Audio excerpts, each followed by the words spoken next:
Leandro, essa semana nós não tivemos a coletiva na segunda-feira. Eu gostaria que você falasse para a comunidade por que não houve a coletiva e também se o comitê fez mais deliberações em relação ao Covid-19 nessa semana ou se permanecem as anteriores. Na segunda-feira, então, a gente não teve nem a reunião do comitê, né, também, o comitê reunião ordinária,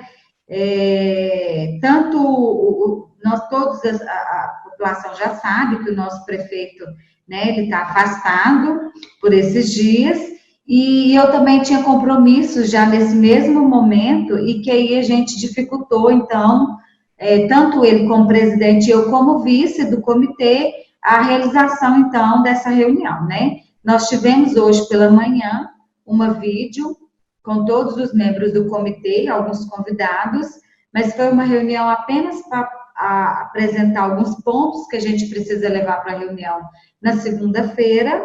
Então, todas as deliberações que estão vigentes são as que estão realmente, né, em vigor, não teve nenhuma alteração, né, pode ser que venha a ter na segunda-feira após a nossa reunião que irá acontecer, se tudo correr bem na segunda-feira. Então, realmente não teve, foi uma semana, a semana passada, junto com esse início, foi uma semana ainda um pouco tumultuada pela questão da nossa implantação dos leitos de UTI, e foi decorrência disso que a gente achou por bem, né, e esse tempo, por a gente também não ter uma assessoria de comunicação, a gente não conseguiu, então, realizar a live e dar as informações necessárias para os nossos munícipes de São Gotardo e região.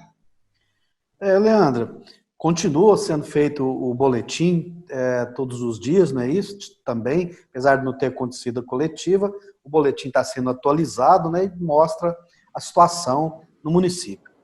Eu gostaria de saber de você também, uma questão que os telespectadores nos perguntam muito, São Gotardo se tornou um polo de saúde aqui na microrregião do Alto Paranaíba, né, Leandro? Eu gostaria que você falasse um pouco sobre esse assunto, assim, o que significa realmente o nosso município ter se tornado um polo de saúde, qual é esse polo, que cidades fazem parte desse polo e as responsabilidades e as vantagens para o município em relação a ter se tornado um polo de saúde.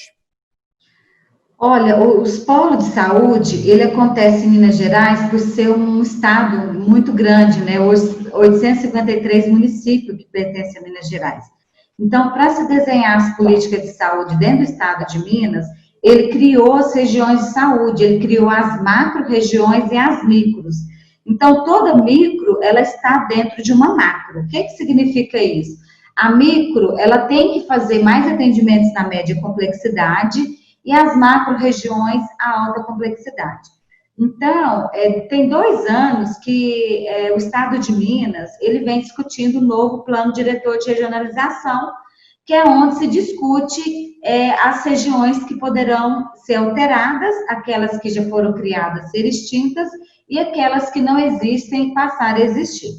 Então, esse processo, ele não começou agora, né? Nós começamos ele lá em 2018, a última vez que o Estado fez uma mudança de plano diretor de regionalização foi em 2013, então se passaram 5 anos para ele começar a discutir, que foi em 2018, e finalizou então, no final do ano passado, o reconhecimento de algumas regiões que poderiam vir a surgir. E desde então, a nossa região, que era Patos de Minas, nós levamos esse pleito já desde 2018, com o intuito então de tentar fazer em São Gotardo um polo de região de saúde, né?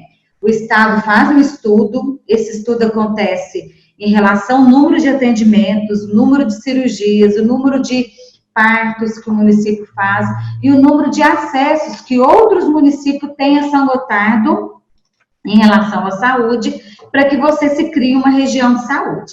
Então, quando a gente levou esse pleito, o Estado fez esse estudo através de uma equipe técnica e que identificou que, então, São Gotardo teria esse potencial para ser um polo de região de saúde. Então, desde janeiro foi publicado, né, esse polo. Hoje a gente é referência para 6 municípios, além de São Gotardo. Os outros municípios teve que também concordar, realmente São Gotardo pode ser esse polo, ele nos atende, ele tem esse perfil para crescer e atender nossa população como um todo. Então, a nossa referência, ela era mais expressiva para Matutina, Tiro e Santa Rosa, e foi ampliada agora para Rio Paranaíba, Arapuá e Carme do Paranaíba. A gente, mais ou menos 90 e poucos mil habitantes. Todos esses municípios pertenciam à micro de Patos, né, que era composta por 21 municípios, né. Então, a nossa região hoje, ela é composta por todos esses municípios, e aí a nossa macro, ela já compõe 33 municípios. Ou seja, o que é a macro? A macro, ela já tem que ter um atendimento mais complexo. E aí, o polo dessa macro é Patos de Minas. Então, para nós foi muito bom, porque a gente precisa tirar serviços menos complexos de Patos e começar a atender aqui em São Gotardo. Então, foi por isso que foi criado, para que São Gotardo, ele comece a desenvolver o seu trabalho na saúde, ele comece a receber mais financiamento, ele começa a ter mais recursos para ele poder ser mais resolutivo de algumas questões que ele já pode ter condições de fazer. Então, foi por isso, e esse processo se deu desde 2 de janeiro de 2020, a criação, então, da nossa tão sonhada micro-região de saúde. Então, na verdade, é uma grande conquista, né, Leandro? As Com responsabilidades, certeza, é uma ao grande mesmo tempo, também traz recursos, né? Sim, ele traz recursos, a gente pode pleitear serviços que, se a gente não fosse uma micro, a gente não teria, por exemplo, as nossas UTIs hoje. Então, a gente não teria argumento técnico nem de gestão para justificar que essas UTIs viessem para cá, para São Gotardo, né? Então, tudo que você vai desenhar dentro de uma plano assistencial, a primeiro lugar que o Estado de Minas olha é para as micro-regiões de saúde. Ele não olha o município isolado, porque ninguém consegue, nenhum município no Brasil, e aí é no Brasil mesmo, ele consegue ter tudo em saúde para ele poder ser totalmente integral, né? Por exemplo, São Paulo, que é o maior estado do Brasil em termos de população e tudo mais, ele não consegue resolver todos os seus problemas de saúde apenas no seu estado, não no seu estado, no seu município, na cidade. Então, por exemplo, ele leva Bauru para fazer algum outro serviço que hoje ele não faz. Então, nenhuma cidade, ela é 100% resolutiva para ela poder ter todo o sistema de saúde. Por isso que a gente depende de outros municípios para a gente se fortalecer e crescer a nível de assistência.